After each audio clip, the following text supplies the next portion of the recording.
Mega जी के mega जी के mega जी के मेगा जी के मेगा जी के मेगा जी के मेगा जी के मेगा जी के दिख रहा है हिरन, ये है हिरन।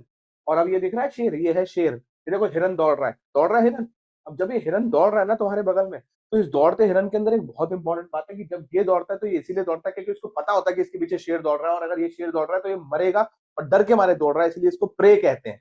और ये देखो शेर, ये दौड़ रहा है ना, ये हिरन को मारने के लिए दौड़ रहा है। और क्योंकि हिरन को मारने के लिए दौड़ रहा है तो इसको पता है कि मारने के लिए दौड़ रहा है, इसे कोई डर नहीं है, तो ये सामने देख रहा हो, हिरन पीछे देख रहा है। तुम डिसाइड कर लो तुमको हिरन बनना है या शेर। पढ़ाई के बोझ से अगर नीचे दबना नहीं है, सिलेक्शन लेना है और ऐसे करके उठ जाना है, और सामने समझना है कि पेपर कैसे निकलेगा और ताकत से कैसे निकलेगा, तो ये वीडियो पूरी देखना। नहीं तो पढ़ाई के बोझ से क्या होगा, ये आया बोझ और तुम चले गए नीचे। मेरी बात समझ में आ रही है? तो मेरी बात ध्यान से समझना। मैंने ये शुरू की बात बस इसीलिए करी उधर तुम मेरी बात पे ध्यान दे पाओ यार, और कोई पर्पस नहीं था। अब हम लोग आगे की बात समझ लेते हैं ध्यान से। सवाल ये है, तैयारी करनी है हम सबको क्लेट की, एलिट की, एग्जाम की, और सवाल ये आता है, बहुत सारा बच्चा मुझसे कहता है सर ये टाइम टेबल कैसे मैनेज करें, कैसे हो क्या नहीं हो। तो सबसे पहली बात, टाइम टेबल मैनेज करने के लिए चाहिए होगी तुमको एक चीज। हम एक रेसिपी बनाते हैं और रेसिपी के अंदर हम देखते हैं कि क्या चीजें हैं जो टाइम टेबल मैनेज करने के लिए चाहिए। तो सबसे पहले जो टाइम टेबल मैनेज करने के लिए चीज चाहिए तुमको, वो चाहिए विल पावर। क्या चाहिए भैया, मैं लिख लेता हूँ। देखो टूटी टूटी आ रही है ना क्योंकि पेन थोड़ा सा खराब है, पर तुम समझ लो। विल पावर बेसिकली आपको डेली कोई काम जो सही लग रहा है उसे करने की ताकत, उसको इनिशिएट करने की हिम्मत होती है। कैसे आती है विल पावर? विल पावर लाने के लिए एक ही तरीका होता है, you do a small action, that small action give you this much of motivation, this motivation can help you to do this action, this action will give you this much motivation, and this motivation can help you to create this action, and how this is how the willpower is generated। अब बात आता है कि small actions कैसे शुरू करें। यहाँ से शुरू करते हैं हम लोग टाइम टेबल। तो बेसिक मेरी बात समझना, दो तीन तरीके ऐसे तुमको सिखाऊंगा इसके अंदर, जिससे तुमको ये समझ में आएगा दोस्तों कि क्या वो बेसिक पॉइंट है जो कि कोई नहीं समझा रहा है और हमको समझने जरूरी है। क्या वो पॉइंट है that you are having a ownership of your time, you are having a control of your time. You need to understand that you need to switch different hats while doing this preparation, so that a you can manage your time very effectively, and b while managing the time you can basically do the things which matter the most। Are you getting it? Without getting guilt, without getting the FOMO, without getting the what we can say regret or anything। ये जरूरी है ना, वरना तो काम तो सारी हो रहे हैं ना। ये दो चार चीजें ही हैं जो काम को खराब करती है, गिल्ट, फोमो, रिग्रेट। यही नहीं होना चाहिए बस। तो चलो समझना शुरू करते हैं भैया। Master your time table. सबसे पहली बात, क्लैट प्रिपरेशन की बात हो रही है। क्लैट प्रिपरेशन के अंदर छोटी सी बात होती है भैया, ये जो पीपीटी है ये तो इसमें लिखा है, पर इससे ज्यादा समझाऊंगा तो छोटी सी बात होती है भैया, डेली ग्राइंड है। सही बात है। वीकली असेसमेंट करने होंगे और मंथली राउंड अप करना होगा। अब ये daily grind, weekly assessment, monthly round up का मतलब क्या होता है? अरे सब छोड़ो, मेरी बात सुनो। बेसिक बात छोटी सी होती है कि भैया अगर तुमको क्लैट की तैयारी करनी है, अगर तुमको किसी भी एग्जाम की तैयारी करनी है जो 2 दिन, 4 दिन, 6 दिन, 1 महीने में नहीं हो रही है, it requires a consistent process of 6 to 12 month. उसके अंदर तुमको ये काम करना ही पड़ेगा, क्योंकि ये तुम्हारे बोर्ड्स नहीं है, ये तुम्हारा कॉम्पिटिटिव एग्जाम है। और कॉम्पिटिटिव एग्जाम का मतलब होता है बच्चे कि तैयारी करते समय दो तीन चीजें याद रखना। और वो चीजें होती हैं कि जब तुम तैयारी कर रहे हो तो तुमको एक विजन देखना पड़ता है। तुम यहाँ खड़े हो, ये ऊंचा सा पहाड़ है, तुमने इस पहाड़ पे यहाँ पे विजन देखा है ना, और ये तुम दोबारा समझाता हूँ तुमको, यहाँ पे समझ में आएगा। तुम यहाँ खड़े हो, ये तुम रहे, और ये ऊंचा सा पहाड़ है। तुमने एक बार इस विजन को देख लिया कि तुमको ये रैंक लानी है, ये तुम्हारा मेन एनएलयू का सपना है और तुम्हें पूरा करना है। ये देखने के बाद फिर तुम्हारी अगली नजर होनी चाहिए यहाँ पे कि तुम्हारा अगला स्टेप क्या है, और उसके बाद तीसरी नजर होनी चाहिए यहाँ से हटके यहाँ पे कि तुम्हारे को अगले स्टेप के बाद पहुंचना कहाँ है। और इस तरीके से तुम इस पहाड़ पे चलते हो, और चलते चलते एक दिन तुम अपने एनएलयू तक पहुंचोगे। तो बेसिकली क्या करना है भैया, CLAT preparation multi layered approach है। मल्टी लेयर्ड मतलब तुमको महीने का, ये मल्टी लेयर्ड का सबसे प्यारा सीन मैंने नीचे समझा रखा है। और उसमें पॉइंट क्या होता है कि तुमको महीने का टारगेट बनाना पड़ेगा, मतलब मंथली टारगेट बनाने पड़ेंगे। और टारगेट मतलब ये नहीं होता कि तुम क्या क्या पूरा करना है, टारगेट मतलब होता है कि तुम अपने आप को किस लेवल पर देख रहे हो। जब मैं बोलता हूँ तुम अपने आप को किस लेवल पे देख रहे हो, इसका मतलब कि तुम देख रहे हो कि आज मेरे मॉक में इतने नंबर आए, 1 महीने बाद मैं अपने आप से चाहता हूँ मेरे इतने नंबर आए। इस सेक्शन में इतने नंबर आए, मैं चाहता हूँ मेरे इतने नंबर आए, मैं इतने टाइम में इस काम को कर पा रहा हूँ, मेरी कॉम्पिटेंसी बढ़ाना चाहता हूँ मैं इतने लेवल पे हर रोज परेशान रहता हूँ, मैं चाहता हूँ मैं परेशान थोड़ा कम रहूँ, मैं ये काम और भी करना चाहता हूँ, मैं अपने पढ़ाई के साथ-साथ रोज आधा घंटा या 1 घंटा अपनी फिजिकल हेल्थ के लिए निकालना चाहता हूँ, तो वो कैसे कर पाऊँ? That is called time management. तुम समझ रहे हो ना? तो टारगेट बनाओ मंथली सबसे पहले, महीने के टारगेट बनाने के बाद शेड्यूल बनाओ वीकली। वीकली शेड्यूल का क्या मतलब होता है मेरे बच्चे? वीकली शेड्यूल का मतलब होता है कि तुमने महीने का टारगेट बना लिया, अब तुमको देखना है कि इस महीने में तुमको पूरे हफ्ते क्या, कितने-कितने दिन काम करना है। जब मैं बोलता हूँ पूरे हफ्ते क्या-क्या काम करना है, अब तो तुम काम नहीं लिखते हो, मैं फिर से कहूँगा। उसके अंदर तुम लिखते हो कि पूरे हफ्ते तुम्हारा शेड्यूल क्या रहेगा। तो शेड्यूल मतलब होता है कि भैया तुम आज यहाँ बैठे हो, तुमने मंडे को लिखा कि तुमको बेसिकली 8 घंटे पढ़ाई करनी है। अगर तुम स्कूल जाने वाले बच्चे हो तो उसका अलग सीन बताऊँगा, नॉन स्कूल का अलग सीन होता है, ठीक है? यहाँ पे 8-8 घंटे तुमने पढ़ाई के निकाले कि तकरीबन इतना-इतना समय मेरे पास पढ़ाई के लिए है। संडे को मैं ज़्यादा पढ़ाई नहीं करूँगा, तो 4 घंटे करूँगा और इसके अलावा फिर ये सब काम है और शेड्यूल में ये सब काम है, ये सब काम है, ये सब काम है, तुमने लिख लिया।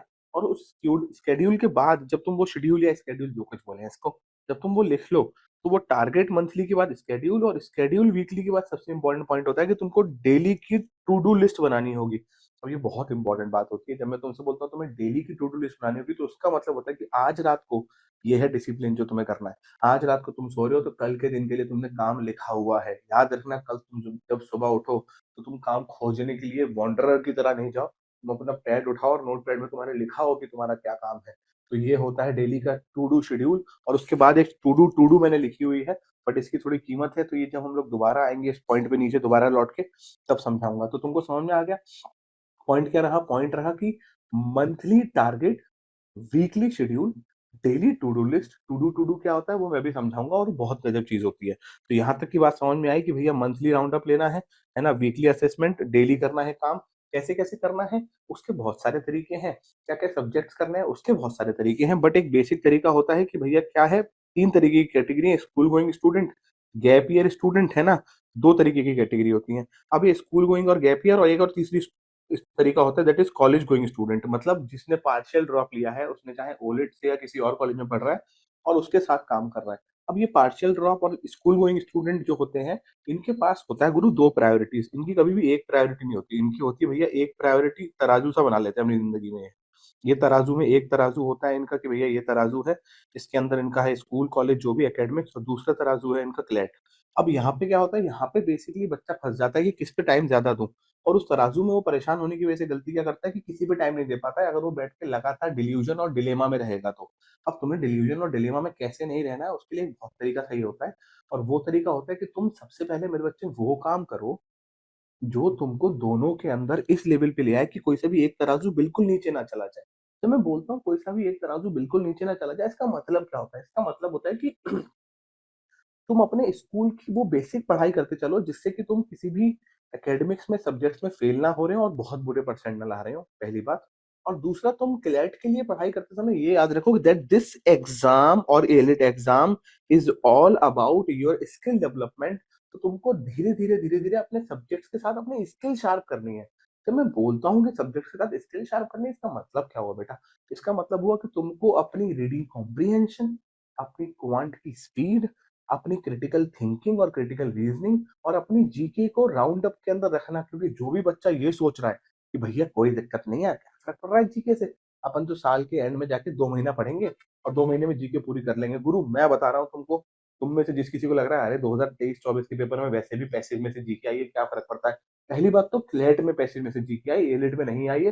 जिस बच्चे ने जीके की तैयारी नहीं करी थी उसका एलिट नहीं निकला। हमारे यहाँ से 5 बच्चा इस साल एलिट में सिलेक्शन हुआ है, पहली बात। दूसरी बहुत इंपॉर्टेंट बात कि क्लैट में भी 2 ही साल पैसेज में से जीके आई है, उससे पहले नहीं आई थी, तो ये भी याद रखना। तीसरी बहुत इंपॉर्टेंट बात कि भले ही वो पैसेज में से जीके आई है, अगर तुमको उस टॉपिक के बारे में कुछ नहीं पता है, तो तुमको वो पैसेज सॉल्व करने में भी उतना ही टाइम लग जाएगा जितना तुमको इंग्लिश या सीआर सॉल्व करने में लग रहा है। और तुम सोचो 1 घंटा 20 मिनट के पेपर में अगर तुमको इंग्लिश, सीआर और वो पैसेज सॉल्व करने में इतना टाइम लग गया, 1 घंटा 20 मिनट के पेपर में इंग्लिश, सीआर, लीगल के बाद पे वैसे ही टाइम नहीं बच रहा है, वैसे ही टाइम नहीं बच रहा है, तो अगर तुमको फिर टाइम लग गया, तुम कैसे कर पाओगे? तो इसीलिए वो पैसेजेस के बारे में अगर तुमको पहले से पता होता है तो बहुत अच्छा होता है। और उसके लिए सबसे अच्छा तरीका होता है, देखो सबसे अच्छा तरीका तो है कि तुम मेगा जीके ज्वाइन करो। सबसे अच्छा तरीका तो वही है, मैं तुम्हें बिल्कुल जेन्युइन बता रहा हूँ। ये तरीका अच्छा क्यों है? क्योंकि इसके अंदर हम लोगों ने बैचेज़ इतने शानदार बनाए हैं यार। अगर तुम किसी भी कोचिंग में पढ़ रहे हो, तो हमारे कैटलिस्ट बैच को ज्वाइन करो। देखो कैटलिस्ट बैच में क्या क्या लिखा हुआ है, सब कुछ तुमको मिल रहा है बहुत मिनिमम मात्र 8,000 रुपए साल के अंदर, जो कि इफेक्टिवली देखो तो 600-650 रुपए महीना पड़ता है। तुमको न्यूज़पेपर से लेके, क्वेश्चन से लेके, क्विज से लेके, जीके के टोटल नोट्स। आज तक मेगा जीके ने कभी टोटल नोट्स केवल नोट्स के लिए नहीं अपने आप का बैच लॉन्च करा, क्योंकि बहुत बच्चे कहते थे कि सर हम आपकी लाइव क्लास अटेंड नहीं कर पाएंगे, हम तो उसका समय नहीं है, इसीलिए मैंने कहा ये तुम कर सकते हो ज्वाइन। और नोट्स से लेके लीगल के नोट्स और तुम्हारी बाकी कॉम्प्रीहेंशन, लीगल, सीआर, इंग्लिश सब अच्छा करने के लिए हम इतना कंटेंट दे रहे हैं। तो वो दिख रहा है तुम्हारी स्क्रीन पे। तो बेसिक सीन क्या है कि कैटलिस्ट बैच हो गया सबसे अच्छा तरीका। उसके बाद तुमको लगता है कि नहीं, तुमको कैटलिस्ट बैच के साथ साथ तुमको क्या चाहिए, तुमको भाई माइंडसेट की, स्ट्रेटेजी की, करंट अफेयर्स की रेगुलर क्लासेस चाहिए, लाइव क्लासेस चाहिए, सो दैट तुम्हारा कंटेंट और कॉन्सेप्ट क्लियर हो। तुमको एक अच्छी कम्युनिटी चाहिए, तुमको अच्छी कम्युनिटी के साथ साथ एक अच्छा एनवायरनमेंट चाहिए, 24/7 लाइब्रेरी चाहिए, मेंटोरशिप चाहिए ऐसी जो केवल तुम पे ध्यान दे पाए और तुम्हारे हिसाब से तुम्हारी तैयारी कराए। तो ये रहा हमारा एवेंजर बैच यार। देखो इसके अंदर हम क्या-क्या दे रहे हैं। हम नहीं कह रहे तुमसे खरीदो, पर पहले समझो बात क्या है। और उसके बाद तीसरा हमारा शौर्य एलीट बैच, मैं फिर से कहूँगा अगर तुम किसी कोचिंग में नहीं पढ़ रहे हो और तुमने कहीं पैसे नहीं दिए हैं, तो ही इसको खरीदना, क्योंकि डबल-डबल जगह पैसे देने की ज़रूरत नहीं है। फिर जहाँ से पढ़ रहे हो वहाँ से करो और हमारा एवेंजर बैच ले लो, उसमें भी हम तुम्हारी मदद कर देते हैं। बट अगर तुम कहीं से भी नहीं पढ़ रहे हो और तुमको अपना legal, CR, English, quant, GK सब अच्छा करना है, तो ये रहा हमारा शौर्य एलीट बैच बेटा। कितना शानदार पढ़ाते हैं ना इस बैच के अंदर हम। सारे टीचर, सारे मेंटोर, जितना मैं तुम पे ध्यान देता हूँ, फिर मेरे बाकी सब्जेक्ट के टीचर और मेंटोर भी तुम पे, हर बच्चे पे ध्यान देते हैं, क्योंकि वो खुद पढ़ के, अभी कुछ सालों पहले पढ़ के एक अच्छे एनएलयू पहुंचे हैं और उन्हें पता है किस रास्ते से वो होके निकले हैं और तुमको उस रास्ते पे कैसे लेके चलना है। तो चलो ये हो गई बात पूरी। तो बेसिकली क्या है, जीके करंट अफेयर्स को तवज्जो देना, क्योंकि वो केवल तुम्हारा जीके करंट अफेयर्स नहीं है, वो तुम्हारे बाकी सब्जेक्ट्स को भी अच्छा कर रहा है, चाहे लीगल हो, चाहे सीआर हो, चाहे इंग्लिश हो। और वो तवज्जो कैसे होती है, न्यूज़पेपर पढ़ के और सही नोट्स बना के। ये याद रखना, तो बेसिक काम न्यूज़पेपर मत छोड़ना, एक बात। और न्यूज़पेपर के साथ-साथ याद रखना कि ये बेसिक पूरा करते गए, क्वांट और न्यूज़पेपर तो होता रहेगा। अपनी कंफर्ट ज़ोन से बाहर निकलना बहुत ज़रूरी होगा और तुम्हें निकलना पड़ेगा। समझ रहे हो ना मेरी बात? तुम्हें अपनी कंफर्ट ज़ोन से बाहर निकलना पड़ेगा, तभी जाके कुछ हो सकता है। तो पहला हुआ स्कूल गोइंग स्टूडेंट्स और दूसरा हुआ गैप ईयर स्टूडेंट्स। अब गैप ईयर स्टूडेंट्स के साथ सीन क्या होता है, उनके पास पूरा समय होता है। मैं इसको गैप ईयर कभी नहीं कहता हूँ बच्चों, मैं हमेशा, और हमारी कोचिंग में सब लोग किसी भी बच्चे को गैप ईयर या फिर ड्रॉपर नहीं बोलते, हम बोलते हैं कि वो बच्चा इंप्रूवर है। और इंप्रूवर का मतलब क्या होता है कि इस साल जो भी रैंक आई है उससे बहुत अच्छी इंप्रूव करके रैंक लानी है। और दूसरी इसमें इंपॉर्टेंट बात होती है कि ये जब रैंक इंप्रूव करके लानी है, तो उसको केवल रैंक इंप्रूव नहीं करनी, उसको उस एक साल के अंदर अपने आप को अपने पिछले वर्जन से बहुत ज्यादा इंप्रूव करना है यार। That is the way. ऐसे ही होती है तैयारी, खुद को इंप्रूव करना ही सही तरीका है। तो तुम इंप्रूवर स्टूडेंट हो, याद रखना, तुम अपने आप को ड्रॉपर या गैप ईयर मत बोलना। और दूसरी बात इसके बाद याद रखना कि अगर तुम इंप्रूवर हो तो इंप्रूवमेंट करना। और इंप्रूवर के लिए तरीका होता है कि इंप्रूवमेंट तब हो पाएगा जब तुम इस साल जो तुमने पूरी तैयारी करी थी उसके बारे में 4 से 6 पन्ने लिखो। लिखो कि तुमने क्या क्या तैयारी करी थी, क्या कमी रह गई, क्या सुधार सकते थे, क्या चीजें थी जो तुम्हें लगता है हो सकती थी, क्या चीजें थी तुम्हें लगता है तुम ज्यादा कर गए। सो दैट जब तुम नेक्स्ट ईयर की तैयारी शुरू करो, तुम पे क्लियर असेसमेंट हो कि तुमको स्टेज ए से स्टेज बी तक पहुंचना और इंप्रूवमेंट करना है। आंख बंद करके पट्टी बांध के मत चलना यार। दोबारा उसी तरीके से तैयारी करोगे, nothing will improve. To improve such thing you have to change some method. Point समझ में आ रहा है? और चेंज करने के लिए तुम्हारी एनालिसिस सही होनी चाहिए, और एनालिसिस तब सही होगी जब तुम लिखोगे कि तुमने क्या करना है अब तक। समझ गए ना? और देखो गिल्ट फ्री लिखना, आंसू मत बहाना। तुम बहा चुके हो, अगर तुम्हारा सिलेक्शन नहीं हुआ अपने हिस्से के, अब हथियार उठा के मैदान में आ चुके हो। जब मैदान में आ चुके हो तो रोना पीटना छोड़ के अब एनालिसिस लिखना। और रोना पीटना मतलब ये नहीं होता कि सच में आंसू बह रहे हैं। रोना पीटना मतलब ये भी होता है बच्चे कि तुम अपने अंदर ये सोच रहे हो कि अबे यार कैसे नहीं हुआ, अबे हो गया, पीछे छोड़ के आओ, आगे चलो। समझ लो, पीछे छोड़ के आगे आगे चलो। तो मेरी बात समझे? तो ये कुछ चीजें याद रखना, ये बहुत जरूरी है। और गैप ईयर स्टूडेंट के पास या फिर इंप्रूवर स्टूडेंट के पास एक बहुत अच्छी बात क्या होती है बेटा, तुम्हारे पास स्टेक्स ज्यादा होते हैं तो तुम पे टाइम भी ज्यादा होता है। इनके स्टेक्स कम होते हैं तो इन पे टाइम कम होता है। तो कभी अपने आप को इससे और तुम अपने आप को इससे कंपेयर मत करना। पॉइंट समझ में आ गया? फिर सवाल आता है कि सर स्कूल कोई स्टूडेंट कहता है कि स्कूल को, बोर्ड को प्रायोरिटी दो या क्लैट को। अरे प्रायोरिटी दोनों को दो, इसीलिए तो हमने दिसंबर में पेपर रखा है यार। वो दिसंबर में पेपर रख के इसलिए बैठे सो दैट तुम दोनों को प्रायोरिटी दो।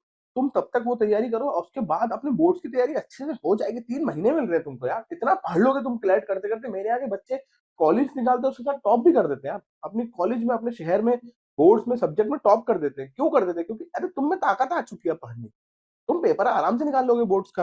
तो ये बात याद रखो। हाँ भाई, beyond the clock is a very important thing. मैं फिर से बताऊंगा, बियॉन्ड द क्लॉक मतलब कुछ नहीं होता। बियॉन्ड द क्लॉक मतलब होता है छोटी सी बात, वो मुझे क्या कहते हैं, अभी थोड़ी देर पहले ये वीडियो बनाने से पहले लाइन याद आ रही थी कि तेजस्वी सम्मान खोजते नहीं गोत्र बदला के, पाते हैं जग से प्रशिष्ट अपना कर्तव्य दिखला के, हीन मूल की ओर देख जग गलत कहे या ठीक, तीर खींच कर ही रहते हैं इतिहासों में लीक। तो अगर तुम ताकतवर हो, सब कुछ तुम समझ सकते हो, अपने अंदर की हिम्मत समझ सकते हो, तो याद रखना बियॉन्ड द क्लॉक मतलब होता है कि घड़ी तुमको इसीलिए मिली है इस दुनिया में, सो दैट तुम टाइम जान पाओ। टाइम तुमको डिक्टेट नहीं कर रहा है क्या करना है, तुम्हारा शेड्यूल उस दिन पूरा नहीं हुआ, 2-4 घंटे ज्यादा पढ़ सकते हो, और किसी दिन तुम्हारा सच में मन नहीं, तुम्हें बर्नआउट फील हो रहा है, तो आराम से गैप ले सकते हो। मेरी बात सुनो, you are the owner of your time buddy. आराम से गैप भी ले सकते हो अगर लग रहा है तो, और लग रहा है कि गैप नहीं लेना है तो पढ़ना है तो पढ़ सकते हो। घड़ी के हिसाब से अपने आप को रोज मत चलाना, घड़ी से आगे पीछे भी चल सकते हो, याद रखना। ठीक है, मेरी बात समझ में आई?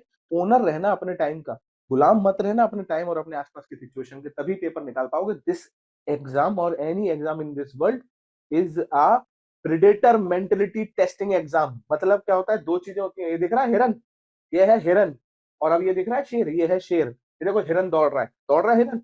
अब जब ये हिरन दौड़ रहा है ना तुम्हारे बगल में, तो इस दौड़ते हिरन के अंदर एक बहुत इंपॉर्टेंट बात है कि जब ये दौड़ता है तो ये इसीलिए दौड़ता है क्योंकि उसको पता होता है कि इसके पीछे शेर दौड़ रहा है, और अगर ये शेर दौड़ रहा है तो ये मरेगा, और डर के मारे दौड़ रहा है, इसलिए इसको प्रे कहते हैं। और ये देखो शेर, ये दौड़ रहा है ना, ये हिरन को मारने के लिए दौड़ रहा है, और क्योंकि हिरन को मारने के लिए दौड़ रहा है तो इसको पता है कि मारने के लिए दौड़ रहा है, इसे कोई डर नहीं है, तो इस सामने देख रहा हो हिरन पीछे देख रहा है। तुम डिसाइड कर लो तुमको हिरन बनना है या शेर।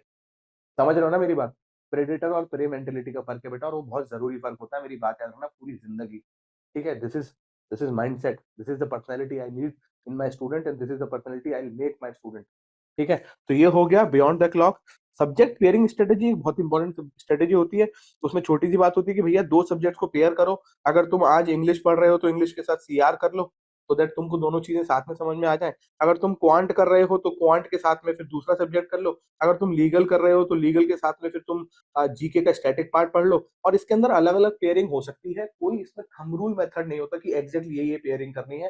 तुम अपने हिसाब से पेयरिंग कर सकते हो। कुछ बेसिक नियम याद रखना। एक, eat the frog in the morning. मतलब क्या होता है इस बात का, eat the frog in the morning का? इसका मतलब होता है मेरे दोस्त, सुबह उठ के मेंढक खा लो। और तुमको कैसे कैसे बातें कर रहे हो, मेंढक क्यों खाएंगे? अरे सुबह उठ के मेंढक खा लो, हिंदी हो गई। मतलब इसका होता है eat the frog in the morning का मतलब होता है सबसे सुबह, एक किताब है बहुत अच्छी, उसमें से निकाली है हमने ये बात। सुबह उठ के सबसे पहले वो काम करो जो तुम्हें सबसे डिफिकल्ट लगता है। तुम्हें से कितने बच्चों को क्वांट टफ लगती है, क्वांट करो। तुम्हें से कितने बच्चों को इंग्लिश टफ लगती है, इंग्लिश करो। लीगल टफ लगती है, लीगल करो। सुबह उठ के अगर तुमने वो छोटा सा एक्शन ले लिया उस सब्जेक्ट का, तुम्हारा मोटिवेशन 3 गुना हो जाएगा उसके बाद। तो eat the frog in the morning, schedule बनाओ, और अलग अलग समय पे अलग अलग फ्रॉग हो सकते हैं। द फिलोसफी और the principle of being average और more than average in every subject याद रखना। अब ये क्या कॉन्सेप्ट होता है ये भी समझा देता हूँ, चलो। बहुत अच्छा कॉन्सेप्ट होता है ये, average in more than average. अब ये क्या कॉन्सेप्ट होता है? ये कॉन्सेप्ट कहता है कि तुमने क्या सोचा कि तुम्हारे को आइडेंटिटी मिल गई इस बात से कि तुम्हारी जीके बहुत अच्छी है, तो तुमने जीके पे तो इतनी मेहनत कर ली, तुम अपनी जीके को लेके चले गए यहाँ तक। मतलब कि जीके के अंदर तुमने 90% तुम्हारे नंबर आ रहे हैं लगातार, समझना है ना। उसके बाद तुमने देखा जीके अच्छी है, और उसके बाद तुम्हारी कुछ बच्चों की इंग्लिश अच्छी है, तो उन्होंने इंग्लिश सीआर पे मेहनत कर ली, वो इंग्लिश को यहाँ पे लेके आ गए। अब उसने क्या करा, बाकी सब्जेक्ट्स में लीगल पे मेहनत नहीं करी, है ना, क्वांट में मेहनत नहीं करी, और उसके साथ में फिर सीआर पे उन्होंने सीखने में मेहनत नहीं करी, सोचा इंग्लिश से हो जाएगी। अब क्या हुआ, जब तुम पेपर देने गए तो यहाँ 90 नंबर, यहाँ 90%, पर यहाँ पे 30, यहाँ 20 और यहाँ 30% की वजह से जो इफेक्टिव परसेंट बने तुम्हारे, वो क्या बने, 90 प्लस 20, 20 100, है ना, 200 हो गए, 200, 260, 260, 260 डिवाइडेड बाय 5, डिवाइडेड बाय 5 करें तो 5 5 25, तो 5 यहाँ हुआ और यहाँ गया तो 52, 52%। अब 52% मतलब कि 120 नंबर का अगर पेपर है, तो 52% मतलब क्या हुआ भैया, 60 नंबर ये हुए तुम्हारे, और 60 के बाद यहाँ पे तुम्हारा 2% और हुआ, 2% मतलब कि 1.2, तो मतलब 62 और 64, तो 62.4 नंबर बने। हो गया सिलेक्शन? नहीं हुआ, हो गए फेल। मेरी बात समझ में आई? किसी भी एक सब्जेक्ट में अपने आप को महारथी बनाने के बाद अपनी पूरी तैयारी के दौरान अपने दोस्तों को अपने आप से कंपेयर करके बोलना कि अरे मेरा ये सब्जेक्ट अच्छा तेरा खराब है, तैयारी का सबसे फालतू तरीका है। दो तरीके हैं तैयारी के, या तो तुम शुरुआती तौर पर अपनी तैयारी में 50 बार फेल हो जाओ सो दैट तुम सिलेक्शन वाले दिन पास हो जाओ, या तो तुम पूरी तैयारी में पास रहो और सिलेक्शन वाले दिन फेल हो जाओ। तुम डिसाइड करो क्या करना है, तुम डिसाइड करो क्या करना है। तो मेरी बात समझ रहे हो? तो याद रखो कि तुमको क्या करना है जब तैयारी कर रहे हो। तो ये जो सारे सब्जेक्ट्स होते हैं, तुमने देख लिया कि भाई तुम अपने शुरू के 4 सब्जेक्ट्स में अब सब में 50-50% के आसपास पहुंच गए हो। जब तुम 50-50 पहुंच गए हो तो फिर आप सब सब्जेक्ट्स को थोड़ा थोड़ा अच्छा करो। फिर उसके बाद एक बार समय पे तुम सारे सब्जेक्ट में 70% नंबर लाना शुरू कर दोगे। उसके बाद फिर सोचो कि अब सबके अंदर मेरे को 80-85 लाने हैं। तो फिर धीरे धीरे अब जब तुम 80-70-85 तक आ जाते हो, उसके बाद फिर किसी एक सब्जेक्ट में महारत, या धीरे धीरे सब सब्जेक्ट्स में महारत की कोशिश करो। शुरुआत से अगर किसी एक सब्जेक्ट में महारत कर ली और उसी को अपनी आइडेंटिटी बना ली, तो बाकी सब्जेक्ट घुस जाएंगे। और अगर बाकी सब्जेक्ट घुस गए तो सिलेक्शन नहीं होगा, मेरी बात याद रखिएगा। समझ रहे हो मेरी बात? तो ये हो गई बात। इसके बाद में नेक्स्ट आते हैं हम लोग इस बात पे। तो ये हो गया हम लोग टू पेयर सब्जेक्ट हो गया। अंडरस्टैंडिंग एनहेंस रिटेंशन छोड़ते हैं, है ना। वो बेसिकली छोटी सी बात है कि भैया सब्जेक्ट कवर करने के बाद में एक बहुत छोटी बात होती है, बेसिक साइंस है वो। बेसिक साइंस क्या है कि भैया जब तुम तैयारी करते हो, तो तैयारी करने के बाद मैंने फिर कहा दो तरीके के बच्चे होते हैं। एक जो खोया खोया चांद, खोया आसमान। क्या होता है भैया, सुबह से तैयारी करी, शाम तक करी, क्या तैयारी करी कुछ नहीं पता, रात को सो गए, अगले दिन पढ़े कुछ नहीं पता। ऐसे खोए खोए रहोगे तो खोए खोए रह जाओगे, पेपर नहीं निकलेगा। दूसरा बच्चा होता है जो टारगेट पे नजर रखता है। वो तैयारी कैसे करता है, वो टू डू लिस्ट लिखता है, और उसके बाद what you have done list लिखता है। जब मैं बोलता हूँ what you have done list, तो इसका मतलब क्या होता है कि तुम शाम को बैठ के ये भी लिख रहे हो कि तुमने दिन भर में क्या क्या काम करा, और उसकी एक एक्सेल शीट बना रहे हो। अगर तुमने उसकी एक एक्सेल शीट बना ली ना बेटा, और तुमने लिख लिया क्या क्या काम करा और एक्सेल शीट बना ली, तो मेरी बात समझ लेना बच्चे, तुम देख लेना तुम में और बाकी बच्चे में कितना फर्क आ जाएगा जिंदगी भर के। तो याद रखना कि जब मैं बोलता हूँ कि तैयारी करनी है, और तैयारी करने के साथ में ये जो पॉइंट है एनहेंस रिटेंशन, तो उसको कैसे होगा कि तुम लोग शाम को लिखना है कि मैंने ये टॉपिक पढ़े थे, ये मेरे हो गए। अब एक्सेल शीट में तुमने शीट बनाई, एक मिनट मेरे को एक और पेज ऐड करना पड़ेगा, है ना। अब एक्सेल शीट में तुमने शीट बनाई, तो शीट बनाने के बाद तुमने इस तरीके से शीट बनाई, और शीट में तुमने बनाया कि भैया डे, ये लिख लिया कि ये तारीख है ना। और उसके बाद डे, ये डेट हो गई जो भी मान लो। उसके बाद तुमने लिख लिया कि ये चीजें हो चुकी हैं, लीगल का ये करा, सीआर इंग्लिश, है ना, जीके और क्वांट का मैंने इस तरीके से ये कर लिया। और तुमने इस तरीके से वो टेबल बना ली। अब वो टेबल बनाने के बाद फायदा क्या होता है मेरे बच्चे, कि टेबल बनाने के बाद जब तुम उसको करते हो, तो करते समय आगे तुमने आज लिखा कि इस तारीख को मैंने इस टॉपिक को रिवाइज करा था, इसको पढ़ा था, इसको पढ़ा था, इस तारीख को ये पढ़ा था। अब जब एक महीने बाद वापस जाते हो, तुम कहते हो अच्छा ये पढ़ लिया था, चलो इसको रिवाइज कर लेते हैं। अच्छा जीके में ये हो गया था, चलो इसको रिवाइज कर लेते हैं। अच्छा क्वांट का ये वाला टॉपिक तो मैंने बहुत दिन पहले पढ़ा था, चलो इसको रिवाइज कर लेते हैं। अच्छा मॉक में ये नंबर आ रहे हैं, तो इसमें शायद ये वाला सब्जेक्ट, ये जो मैं समझा रहा हूँ बेटा, ये ब्रह्म ज्ञान है। मॉक में ये नंबर आ रहे हैं, ये मॉक के अंदर जो नंबर आ रहे हैं, ये सब्जेक्ट में यार इस सब्जेक्ट में कम आ रहे हैं, और उस सब्जेक्ट में भी ध्यान से देखा तो इस कॉन्सेप्ट में कम आ रहे हैं। तो यार ये कॉन्सेप्ट रिवाइज भी तो बहुत दिन पहले करा था, चलो ये कर लेते हैं। इस तरीके से काम करो, और उसके बाद देखना तुम्हारा सिलेक्शन होगा नहीं होगा। सिलेक्शन नहीं होगा, केवल रैंक मारोगे। तो ये हो गई बात। इसके बाद आगे चलते हैं, ये समझ में आ गया हमको, है ना। इफेक्टिव सब्जेक्ट पेयरिंग कोई चीज नहीं होती, अपने हिसाब से करना। अब मैं तुमको एक बहुत पहले बताऊंगा कि creating ideal weekly study schedule होता क्या है। फिर से मैं एक ही बात बोलूंगा, creating ideal weekly study schedule के अंदर सबसे अच्छा तरीका होता है कि तुम ट्रेन मेथड यूज करो। अब ट्रेन मेथड का मतलब क्या होता है बच्चे? ट्रेन मेथड का मतलब होता है कि तुम, एक ट्रेन होती है उसमें सब तरीके की चीजें जाती है ना, तो तुम पूरे हफ्ते में सब तरीके की चीजों को रख लो। कि भैया ऐसा नहीं कि मैं अब 15 दिन इंग्लिश ही पढ़ रहा हूँ उसके बाद सीआर पढ़ूंगा। पूरे हफ्ते में तुमने कर लिया कि मुझे इतने समय इंग्लिश पढ़नी है, इतनी जीके पढ़नी है, इतनी क्वांट पढ़नी है, इतनी सीआर पढ़नी है, इतनी लीगल पढ़नी है, क्योंकि मुझे सब कुछ अच्छा करना है, मुझे इसकी प्रैक्टिस भी करनी है और मुझे मॉक भी देना है। जब मैं थोड़ा थोड़ा तैयारी कर लूंगा, उसके बाद मॉक देना भी शुरू करना है। फिर हफ्ते में कभी एक मॉक, उसके बाद बढ़ा के दो मॉक, उसके बाद तीन मॉक भी देने हैं। जैसे जैसे सिचुएशन होगी राइज। मैंने ऐसे स्टूडेंट भी देखे हैं जो हफ्ते में 8 मॉक देते हैं, और ऐसे भी देखें जो हफ्ते में 2 मॉक देते हैं, और ऐसे भी देखें जो हफ्ते में 1 मॉक देते हैं, और तीनों ही एनएलयू बैंगलोर में है। सबका अलग अलग तरीका होता है, ये पर्सन टू पर्सन डिपेंड करता है। इसीलिए हम मेगा जी के अंदर पर्सनल मेंटोरशिप की बात करते हैं। समझ लो, इसीलिए हम कहते हैं कि हमारे एवेंजर बैच में और शौर्य एलीट बैच में 1-to-1 और पर्सनल मेंटोरशिप मिलती है, सो दैट तुमको तुम्हारे तरीके के हिसाब से हम बता पाए कि तुमको तैयारी कैसे करनी है। कोई थंब रूल नहीं होता है तैयारी का हर बच्चे के लिए फिक्स कि ऐसे हो जाएगा। एक तरीका हर बच्चे के लिए होता है। तो चलो वापस आते हैं। तो बेसिकली क्या होता है ट्रेन मेथड के अंदर, कि तुमने पूरे वीक के अंदर लिख लिया। अब तुमने पूरे वीक में शेड्यूल लिख के लिख लिया कि तुमको मानो 8-8 घंटे हर रोज पढ़ाई करनी है। अब बेटा ऐसा हो सकता है कि 8 घंटे पढ़ाई करनी है, 8 घंटे तुमको सोना है। 8 दूनी 16 हो गए। वैसे 8 घंटे सोना मत, 7 घंटे बहुत होता है। इस जवानी की उम्र में तुम 8 घंटे सो के क्या करोगे? समझो मेरी बात। वो गाना याद सुनो। वो क्या गाना है, किशोर दा का लिखा हुआ कि लड़कपन खेल में खोया, जवानी नींद भर सोया, बुढ़ापा देख कर रोया। तो याद रखना कि जवानी नींद भर सोना नहीं है, क्योंकि लड़कपन तो वैसे ही खेल में खो चुका है। तो मेरी बात समझो कि 8-8 घंटे नहीं, अगर तुम 7 घंटे सोए, 8 घंटे तुमने पढ़ाई करी, 8 घंटे और 7 घंटे तुम्हारे होते हैं 15 घंटे। अगर तुम स्कूल जाने वाले स्टूडेंट हो तो अलग केस है, मैं नॉन स्कूल वाले की बता रहा हूँ। स्कूल को थोड़ा कम समय मिलता है बच्चे को, बिल्कुल सही बात है, जेन्युइन बात है ना। फिर थोड़ा स्कूल में भी देखना पड़ता है, कुछ दिन जाए कुछ दिन ना जाए, उसके तरीके और भी होते हैं, हम बाद में बताएंगे।